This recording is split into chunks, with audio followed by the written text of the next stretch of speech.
Hey friends, welcome to Syncori Education. I'm Muskan. Call in front of you all, class 9th. आज आपका पहला lecture है science का।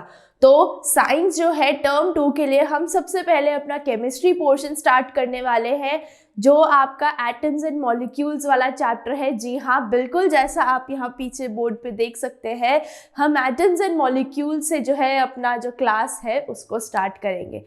तो हमने क्लास 9th में कुछ तो पढ़ा है गाइस, कंपाउंड्स वगैरह के बारे में थोड़ा, मतलब इससे पहले चैप्टर जो 2 था 9th में ही हो आप, आई नो। तो चैप्टर 2 में हमने कंपाउंड्स वगैरह के बारे में काफ़ी कुछ पढ़ा था। थोड़ा सा और ब्रीफ डिस्क्रिप्शन अब हम यहाँ आके जो चैप्टर नंबर 3 है उसमें आके देखेंगे, यानी एटम्स एंड मॉलिक्यूल्स में। जी हाँ गाइस, हम लोग जो है ना सबसे पहले देखते हैं इसमें ये मैटर वाली जो चीज़ है ना, मैटर क्या होता है। और दूसरी बात मैं आपको बताती हूँ, आज वाली क्लास में जो है हम लोग अपना जो एंशिएंट पार्ट था ना, मतलब जो हिस्ट्री वाला पोर्शन था ना, वो देखेंगे कि भाई कैसे एटम आया, कैसे मॉलिक्यूल आया, किसने बताया मैटर क्या है, क्या हुआ, वो सब आज हम यहाँ समाप्त करेंगे अपना। तो गाइस, मैटर जैसा हम जानते हैं, अगर आप नहीं जानते हो तो मैं बताती हूँ, हमारे आसपास जो भी चीज़ें हैं ना वो सब मैटर से बनी होती है।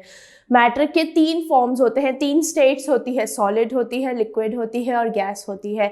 ये पेन मेरे हाथ में है, ये पेन भी मैटर से ही बना है। मेरे सामने एक टेबल है, टेबल पे पानी की बॉटल है, पानी की बॉटल के अंदर पानी है, वो सब मैटर ही है। आसपास हमारे जो हवा है वो भी मैटर ही है, ये बोर्ड ये भी मैटर है, सब कुछ एवरीथिंग, मतलब ये सब क्या है, मैटर है। अब मैटर होता क्या है, यहाँ पे एक डेफिनेशन लिखी है, anything that has mass and volume. किसी भी चीज़ का जिसका मास होता है और जिसको रखने के लिए यानी एक वॉल्यूम होता है ना, उसे क्या बोलते हैं गाइस, मैटर। अब मैं आपको एक एग्जांपल देती हूँ। मेरे सामने जो टेबल है, ये टेबल पूरी भरी हुई है, राइट। इस पे पानी की बोतल पड़ी है, रिमोट पड़ा है, और भी पता नहीं क्या, एक मार्कर पड़ा है, डस्टर पड़ा है, राइट। अब एक ये जो पेन है, मुझे अगर इस पेन को यहाँ रखना है तो मुझे थोड़ी सी जगह बनानी पड़ेगी। तो क्यों जगह बनानी पड़ेगी? क्योंकि भाई इस पेन में भी तो कुछ मास है, इसमें भी तो कुछ वॉल्यूम है जिसको हम रखेंगे, मतलब कुछ तो वजन है ना इसमें, और कुछ तो है ये जो हम देख पा रहे हैं। तो गाइज यही क्या होता है, यही होता है मैटर। आई होप मैटर आपको क्लियर हो गया होगा। अब आपको पता है ये मैटर, जैसे यहाँ पे एक बनाती हूँ, जैसे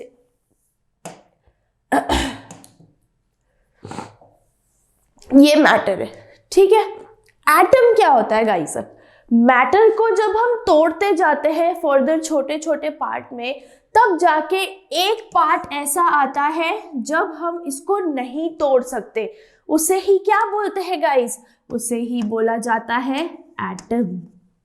तो स्मॉलेस्ट पार्ट किसका? मैटर का, जो आगे नहीं टूट सकता, उसे बोलते हैं एटम।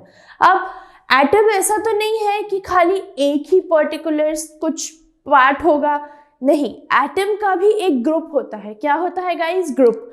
तो एटम के ग्रुप को क्या बोला जाता है? मॉलिक्यूल। इजी। तो एटम के ग्रुप को क्या बोला जाता है गाइस? इसको बोला जाता है मॉलिक्यूल।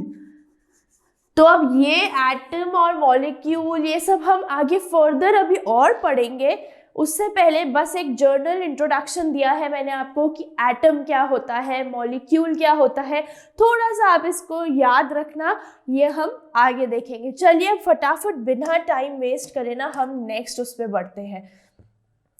मैंने क्या कहा था, हम अभी हिस्ट्री पढ़ने वाले हैं, राइट। तो वो वाली हिस्ट्री नहीं पढ़ने वाले, अब की एसएसटी वाली साइंस में भी तो हिस्ट्री है। ये एटम मैटर कहाँ से आए? तो सबसे पहले क्या आया गाइस? अब यहाँ देख पा रहे होंगे एंशिएंट फिलोसोफर्स हैं।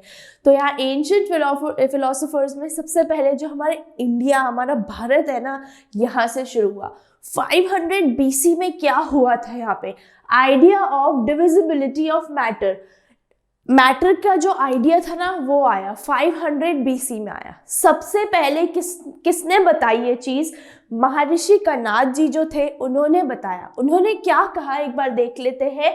He postulated that if we go on dividing matter we shall get smaller and smaller particle. बिल्कुल इन्होंने यही कहा कि अगर हम मैटर को डिवाइड करते जाएंगे तो क्या होगा, मैटर को जब डिवाइड करते जाएंगे तो छोटे छोटे पार्टिकल्स मिलेंगे, राइट। अल्टीमेटली क्या होगा, एक स्टेज ऐसी आएगी, जैसा मैंने आपको बताया अभी, एक स्टेज ऐसी आएगी जहां पे ना ये जो पार्टिकल्स होंगे ना ये नहीं टूट पाएंगे, यानी इनका फर्दर डिवीजन इम्पॉसिबल होगा। तो उसको इन्होंने क्या टर्म दिया, उसको इन्होंने बोला कि भाई जब वो डिवीजन पॉसिबल ही नहीं होगा जिस स्टेट पे ना, उसको क्या बोला इन्होंने, उसको नाम दिया परमाणु। क्या नाम दिया गया गाइस, परमाणु, राइट। और जहां से स्टार्ट हुआ था ना, यानी हम जिसे मैटर बोल रहे हैं उसको इन्होंने क्या बोला था, उसको इन्होंने बोला था पदार्थ। तो हमारे इंडियन फिलॉसफी में ऐसा हुआ कि जो मैटर है उसको क्या बोला जाता है, पदार्थ बोला जाता है। और जो सबसे छोटा एटम जो सबसे छोटा वो आएगा जहाँ पे कोई फर्दर डिवीजन पॉसिबल नहीं होगा, जिसे हम एटम बोलते हैं, तो यहाँ उसको क्या बोला गया, परमाणु बोला गया। Clear guys. तो ये जो महर्षि कणाद जी थे उन्होंने ये हमें 500 BC में बताया था। इसके बाद कौन आए, पाकुदा कात्यायामा जी। इन्होंने क्या बताया, he postulated that there are various forms of matter exist together in combination. बिल्कुल, इन्होंने कहा भाई ऐसा थोड़ी है कि खाली एक ही टाइप का मैटर होता है, नहीं, ऐसे बहुत सारे टाइप अलग अलग कॉम्बिनेशंस के मैटर होते हैं, फिर उनका क्या होता है, फिर उनसे हमें अलग अलग टाइप के मैटर मिलते हैं। जैसे मैंने आपको बताया था 3 स्टेट होती है मैटर की, सॉलिड, लिक्विड, गैस। तो सब जब कंबाइन हो जाती है तो डिफरेंट कॉम्बिनेशन से क्या मिलता है, अलग अलग टाइप का मैटर मिलता है हमें। ये किसने बोला था, ये बोला था पाकुदा जी ने, पाकुदा कात्यायामा जी ने। ये तो थे हमारे इंडियन फिलोसोफर्स। अब आगे बढ़ते हैं यहाँ पे आए अब ग्रीक फिलोसोफर्स। तो क्या ऐसा हो सकता है कि भाई नहीं, आप कैसे बता रहे हैं ग्रीक फिलोसोफर्स, ये तो हमारे इंडियन फिलोसोफर्स ने बता दिया। ऐसा तो नहीं हो सकता ना गाइस, क्योंकि हर कंट्री में अपना अपना रहता है, वहाँ के फिलोसोफर्स ने कुछ और स्टार्ट किया। तो एट द एंड अब क्या आया, जो ग्रीक फिलोसोफर्स थे कौन थे, डेमोक्रिटस एंड ल्यूसिपस। इन्होंने क्या बताया, इन्होंने बताया कि वही सेम चीज जो हमारे इंडियन फिलोसोफर्स ने बताई थी कि जब हम मैटर को डिवाइड करना स्टार्ट करेंगे ना, जब हम मैटर को डिवाइड करना स्टार्ट करेंगे तो एक स्टेज ऐसी आएगी जब हम इसको नहीं तोड़ पाएंगे, जब ये पार्टिकल नहीं टूट पाएगा। तो डेमोक्रिटस ने इसको क्या नाम दिया, डेमोक्रिटस ने इस इनडिविजिबल पार्टिकल को नाम दिया एटम। एटम का मतलब क्या होता है, इनडिविजिबल। क्या होता है गाइस, इनडिविजिबल, ठीक है। अब but all these ideas were not backed up. बिल्कुल, ये तो एटम की कहानी तो समझ में आ गई ना आप लोगों को, आई होप। वापस बता रही हूँ इंडियन फिलोसोफर ने पदार्थ और परमाणु बताया था, एटम, मैटर और एटम को इन्होंने मैटर और एटम ही बताया है। तो अब यहाँ से क्या हुआ गाइज, अब ये 500 BC के टाइम की बात थी, यानी इंडियन फिलोसोफर्स और ग्रीक फिलोसोफर्स। तब तक क्या होता था, इतने एक्सपेरिमेंटल चीज़ें नहीं होते थे। तो 18th सेंचुरी के एंड में क्या होता है, 18th सेंचुरी के एंड में ना एक्सपेरिमेंट जब स्टार्ट होने लगे, तब क्या हुआ, एंटोनी एल लेवोसियर जो थे साइंटिस्ट, उन्होंने क्या किया कि वो आते हैं, उन्होंने हमें 2 कॉम्बिनेशन लॉज दिए। क्या दिए, 2 लॉज दिए। अब कौन से लॉज दिए वो हम देखते हैं। उन्होंने हमें लॉ ऑफ केमिकल कॉम्बिनेशन दिए। कब दिए, 18th सेंचुरी के एंड पे। क्यों, क्योंकि उससे पहले तक तो क्या हुआ था, पहले के ज़माने में इतने एक्सपेरिमेंटल सेटअप्स नहीं थे, तो इसलिए प्रॉपर एक्सपेरिमेंट्स हो भी नहीं पाते थे। तो जब एक्सपेरिमेंट होने शुरू हुए तो सबने देखा, अरे हाँ, इन जो पहले के फिलोसोफर्स थे उन्होंने जो चीज़ें बताई, हाँ उन्होंने काफ़ी हद तक सही बताई हैं। तो अब एंटोनी जी जो थे उन्होंने क्या दिए, 2 लॉज दिए। तो अब उनके 2 लॉज क्या थे, लॉ ऑफ केमिकल कॉम्बिनेशन। उन्होंने क्या लॉ दिया था, लॉ ऑफ केमिकल कॉम्बिनेशन, और इसमें भी 2 पार्ट्स थे। पहला था law of conservation of mass. तो law of conservation of mass में क्या होता है गाइस, किसी भी एक केमिकल रिएक्शन में जो मास होता है ना, वो ना तो बनता है और ना ही खत्म होता है। आई रिपीट इट, किसी भी केमिकल रिएक्शन में ना ही एक मास बनता है और ना ही खत्म होता है, यानी डिस्ट्रॉय होता है। क्लियर? एग्जाम्पल के साथ समझो, जैसे ये A+B है, इससे हमें मिला C।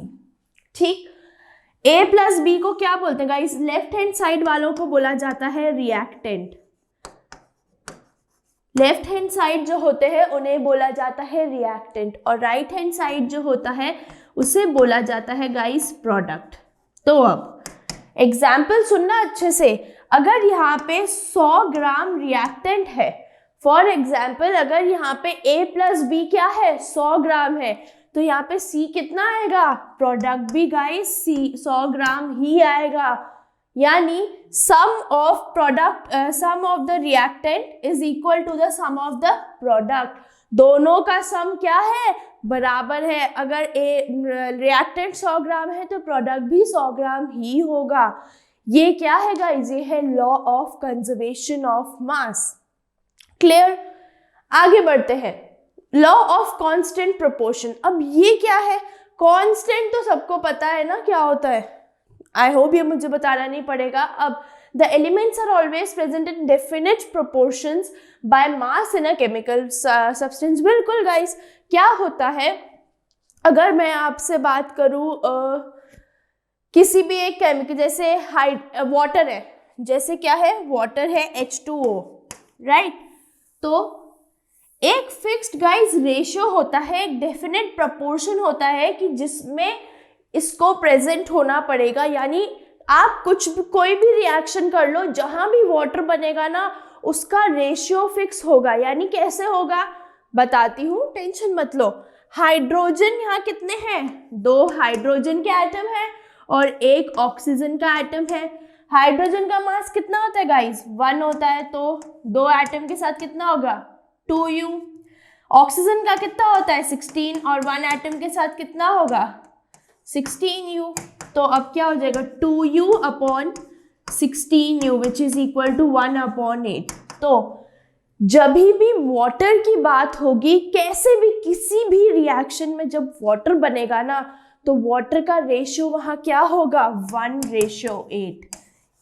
ये होता है गाइस कांस्टेंट। मतलब ये एक कांस्टेंट उसमें है कि भाई यही बनेगा, जहां वाटर आएगा वहां यही बनेगा।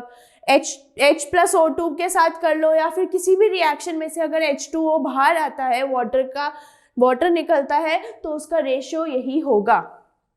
ठीक, ये आपने इससे पहले वाले जो चैप्टर था, सेकंड चैप्टर, जैसे मैंने आपको बताया, आपने वहां भी पढ़ा होगा ना कि फॉर एग्जांपल आयरन सल्फाइड ले लेते हैं, FeS आयरन सल्फाइड। तो ये कैसे बनते हैं भाई? आयरन और सल्फाइड का कुछ कॉम्बिनेशन होगा तभी तो आयरन सल्फाइड बनेगा। ऐसे ही थोड़ी उठ के मुंह उठा के आ जाएंगे, भाई मुझे तुम्हारे साथ ही रिएक्शन करनी है, मैं तो तुम्हारे साथ ही चलूंगा। ऐसे थोड़ी होता है। कुछ ना कुछ तो प्रॉपर्टीज, कुछ ना कुछ तो प्रोपोर्शन रहा होगा ना। यही होता है guys law of constant proportion. एक और एग्जांपल देती हूँ CO2 का। CO2 किससे बनता है गाइस? कार्बन और ऑक्सीजन से। एक पहला CaCO3 होता है कैल्शियम कार्बोनेट। कैल्शियम कार्बोनेट को जब हीट देते हैं, जब इसको हीट देते हैं, तो ये जब ये टूटता है, किस में ब्रेक होगा? कैल्शियम ऑक्साइड और कार्बन डाइऑक्साइड में। मैं आपको ये एग्जाम्पल बता रही हूँ कि ये जो कार्बन डाइऑक्साइड यहाँ पे आप देख रहे हो ना, इनका ये कैसे भी बन जाए, लेकिन कार्बन डाइऑक्साइड का जो रेशियो होगा ना वो फिक्स ही होगा। अब हाइड्रोजन का जैसे निकाला वैसे ही एक बार CO2 का भी रेशियो हम फटाफट निकाल देते हैं। CO2, कार्बन यहाँ कितना है? 1 है, और ऑक्सीजन कितना है? यहाँ पे 2 है। 2 ही एटम है ना गाइस ऑक्सीजन के। अब आप मुझे फटाफट बताओ, कार्बन का मास होता है 12 और ऑक्सीजन का 16 होता है, तो 2 × 16 32। अब क्या आना चाहिए? ये 2 × 6 = 12, 16। तो कार्बन डाइऑक्साइड का रेशियो कितना होगा गाइस, 3:8। यानी जब भी कार्बन डाइऑक्साइड कहीं से भी बनेगा, या तो वो C+O2 करके बने या फिर CaCO3 का ब्रेकडाउन हो तब बने, ये कांस्टेंट है कि इसका रेशियो CO2 का रेशियो 3:8 ही होगा। ये है गाइस क्या, ये है लॉ ऑफ कांस्टेंट प्रोपोर्शन की एलिमेंट जो है उनका क्या रेशियो डेफिनेट, प्रोपोर्शन डेफिनेट होता है बाय मास। उनका जो मास होता है ना वो डेफिनेट होता है एक केमिकल सब्सटेंस में। आई होप ये आपको क्लियर हो गया होगा, ये जो दो लॉज अभी हमने पढ़े। तो गाइस ये हो गया है आज हमारा इस लेक्चर का एंड। नेक्स्ट लेक्चर में आप थोड़ा सा पढ़ के आना एटॉमिक थ्योरी के बारे में, जी हाँ, जो डाल्टन जी ने दी थी, तो आप उसके बारे में थोड़ा सा पढ़ेंगे। आई होप ये वाला पोर्शन समझ में आ गया होगा। ये बिल्कुल ज़रूरी था आपको पढ़ाना, क्योंकि आपके एनसीईआरटी में ये बहुत ब्रीफली दे रखा है। आपकी NCERT start he atoms and molecules history part से हुआ है, उसके एसएसटी वाला हिस्ट्री नहीं गाइस, केमिस्ट्री का हिस्ट्री। क्लियर है गाइस? जो चैनल पे नए हैं प्यारे प्यारे बच्चे, वो चैनल को सब्सक्राइब करना नहीं भूलना और वीडियो को लाइक करना भी नहीं भूलना, क्योंकि सिंकोरी एजुकेशन वर्क्स फॉर शिक्षा। और यहाँ पे ऐसा नहीं है कि कोई भी 2 या 3 वीडियो देखने के बाद आपको किसी भी तरीके का पैसा पे करना पड़ेगा। तो जल्दी से जाओ, जो नए हो सब्सक्राइब करो, अपने फ्रेंड्स के साथ शेयर करो, क्योंकि बहुत अच्छे से और इंटरेस्टिंगली आपको ये वाला टॉपिक यहाँ पढ़ाया जाएगा। Till then guys, bye bye, take care, next class में मिलते हैं।